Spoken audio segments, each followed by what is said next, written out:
Pittsburgh in the 1970s felt forged rather than built. The city rose out of rivers and rock, bent around steep hills, stitched together by bridges that carried people from one world to another. You didn't move through Pittsburgh casually. You climbed it, descended it, crossed it. Neighborhoods felt separate, not just by culture, but by elevation. Each hill held its own life, its own rhythms, its own sense of pride. The air carried weight. Smoke drifted from the mills and settled into the valleys, tinting the sky and softening the edges of the city. At night, furnaces lit the horizon with an orange glow, turning the river reflections into something almost unreal. This wasn't pollution to most people then. It was proof. Proof that work was happening, that steel was being made, that the city was doing what it had always done. Work defined identity here. Toughness wasn't advertised, it was assumed. You didn't ask what someone did. You could usually tell. Hands, posture, cadence of speech. Pittsburgh carried itself like a place that had earned its scars. Life was loud, heavy, physical. The city didn't apologize for that. Dense neighborhoods clung to hillsides, packed tight with row houses, narrow streets, and stairways that felt more like ladders. You could look down from one neighborhood and see another just across a river or ravine. Close but distant, people belonged to their section of the city first. Geography reinforced loyalty. In the 1970s, Pittsburgh still believed steel would last. Not forever in theory, forever in practice. The mills had powered generations, survived wars, fueled expansion. There was no real language yet for a future without them. The city felt worn, smoky, and hard, but solid. Like something that had already proven it could endure anything. That belief hung in the air alongside the smoke. That Pittsburgh was built for this kind of life, and that it would always be enough. In 1970s Pittsburgh, steel wasn't just an industry. It was the economy, the identity, and the unspoken contract that held life together.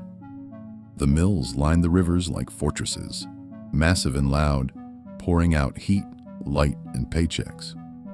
U.S. Steel, Jones and Laughlin, and dozens of regional operations employed tens of thousands, keeping the city moving on shift changes and sirens. Union wages made the hard labor feel worthwhile. The work was brutal. Long hours, intense heat, constant danger. But it came with security. Benefits were real. Pensions were expected. A mill job could support a family, buy a house, and give kids a future that didn't feel fragile. You paid for that stability with your body, and everyone understood the trade. Steelwork was generational. Fathers brought sons into the mills. Uncles worked the same shifts. Stories were passed down in kitchens and bars, not classrooms. You didn't just learn the job, you inherited it. Pride came from surviving the work and showing up again the next day. Danger was part of the deal. Burns, injuries, exhaustion. They were accepted as the cost of building something tangible. Nobody romanticized it, but nobody questioned its necessity either. Steel was honorable because it was real. It built bridges, skyscrapers, railroads, and cities, including Pittsburgh itself. There was little concern for a future without steel. The mills had always been there. The demand had always returned. Even as global competition and early automation quietly reshaped the industry, most people didn't see it as a threat, just another challenge steel would outlast. In the 1970s, Pittsburgh still trusted its foundation. As long as the mills burned and the shifts turned over, the city believed it would endure, just as it always had. Pittsburgh in the 1970s was a city of neighborhoods first and a city second. where you lived mattered more than the name on the map. South Side, Homestead, Lawrenceville, Polish Hill, Bloomfield. These weren't just places, they were identities. You didn't float between them. You belonged to one. The neighborhoods were dense and self-contained, built around mill schedules and family routines. Row houses pressed close together. Streets were narrow, steep, and familiar. People lived their entire lives within a few square miles, not out of limitation, but because everything they needed was already there. Ethnic roots shaped daily life in visible ways. Polish, Italian, Slovak. Irish communities held onto traditions without turning them into nostalgia. Churches anchored the calendar. Social clubs, union halls, and corner bars served as gathering places where stories, news, and reputations circulated. Food, language, and rituals were inherited, not curated. Routine created stability. Mornings followed the same patterns. Weekends meant family dinners, church, and familiar faces. Kids played on stoops and sidewalks. Adults knew who worked where and who belonged to which family. Privacy existed, but anonymity didn't. Neighborhood pride often outweighed city pride. People spoke for their block, their hill, their side of the river. That loyalty created strength and sometimes tension, but it also created belonging. In the 1970s, Pittsburgh neighborhoods felt permanent, anchored by work, culture, and shared endurance. They didn't imagine themselves disappearing because they had already survived too much to believe that was possible.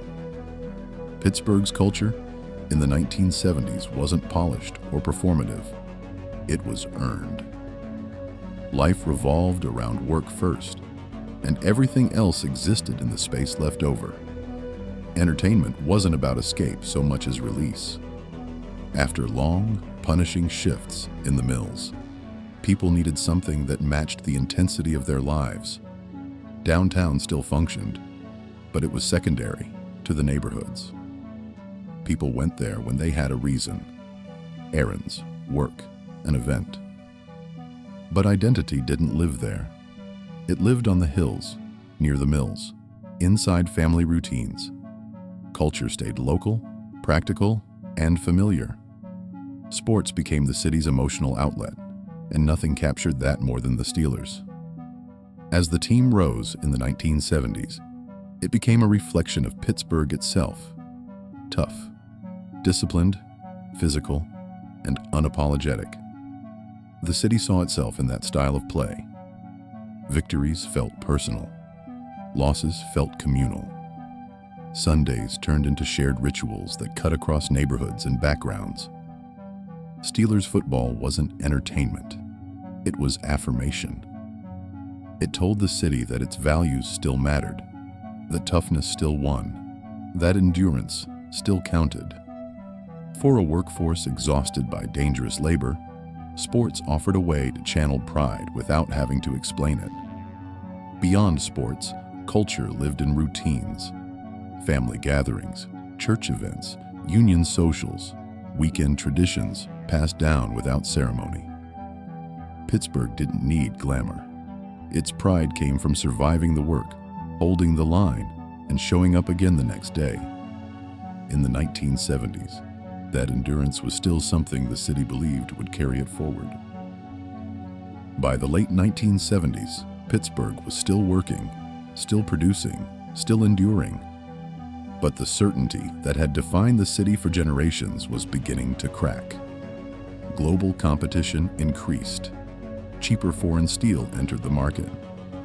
Some mills slowed, others hinted at closures. At first, these changes felt temporary, like every downturn before them. Layoffs challenged long-held assumptions. For the first time, families had to imagine futures that didn't revolve around the mills. Pollution, once accepted as the cost of prosperity, became harder to ignore. Rivers and air that had powered the city now reflected its limits. Young people began to look elsewhere, sensing that the path their parents walked might not be there for them. Downtown felt quieter. Neighborhoods held on, but the belief in permanence weakened. What had once felt unshakable now required defense. The city didn't collapse overnight. It hesitated, unsure which direction it was heading. That's what makes the 1970s such a defining moment for Pittsburgh. It was the last decade where steel still felt inevitable. The final chapter before loss forced reinvention.